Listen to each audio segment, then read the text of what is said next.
In the vast stillness of reality, where the mind plays the role of both the veil and the revealer, lies a truth so subtle, so profound, that only the inward turned cage can behold it. The ancient sages, diving deep into the silence of the self, declared, "The mind alone is the universe. All that is seen, felt, or known arises from this mind, and in truth, the non dual Brahman alone is real. Everything else, fleeting, shifting, and unreal, has no independent existence." Let me narrate to you a story from the sacred scriptures that illustrates this supreme truth. This tale shall deepen your understanding and instill in you the unshakable conviction that it is the mind alone which manifests itself as this world. This childish mind, ever tossed by desires and imaginations, sees the illusory universe as real because of ignorance. But when it awakens to the true nature of the world, it recognizes everything as Brahman alone, and all suffering vanishes. If, however, the mind remains entangled in the wave of desires like love, hatred, and delusion, it continues the cycle of birth and rebirth. Liberation then is none other than the freedom from such delusions. Now listen closely. Once upon a time, Lord Brahma, having awakened from a night of cosmic slumber, desired to begin a new creation. Yet, to his amazement, he found a universe already in place. He beheld the vast expanse of space, filled with countless worlds, all springing forth seemingly of their own accord through the power of his mind. Astonished, he pointed to one of the suns shining therein and called it to approach, inquiring as to the creator of this mysterious cosmos.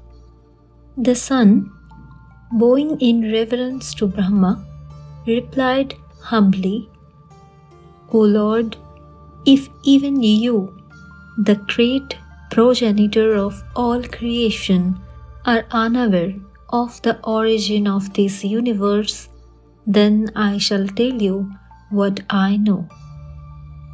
There lies a noble land named Suvarnathala, a region of the great Jambudeep, situated on the sacred Kailas hills. This land, filled with divine manifestations, all of which are your own creations, was home to a pious Brahmin named Indhu, born in the lineage of sage Kashyap. Childless and longing for progeny, Indhu and his devoted wife undertook intense austerities.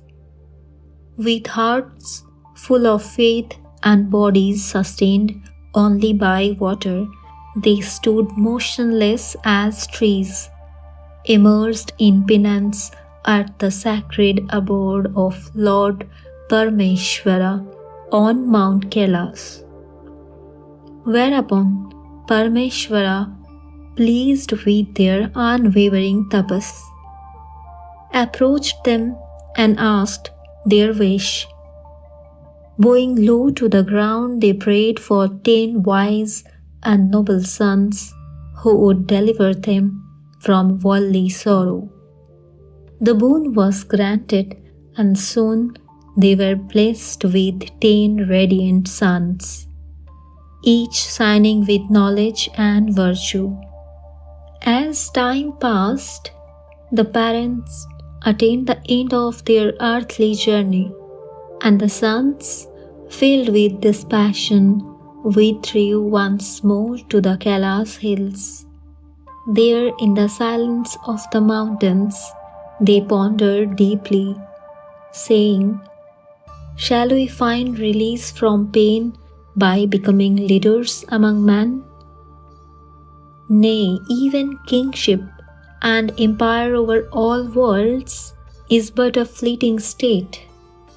The realm of the gods too, though resplendent, is still within the wheel of change.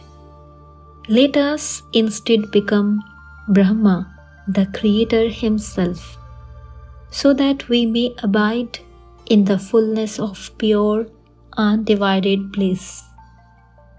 With this resolve, they seated themselves in the lotus posture and with unwavering focus immersed their minds in deep contemplation, affirming, "We alone are Brahma, all creation springs forth from us."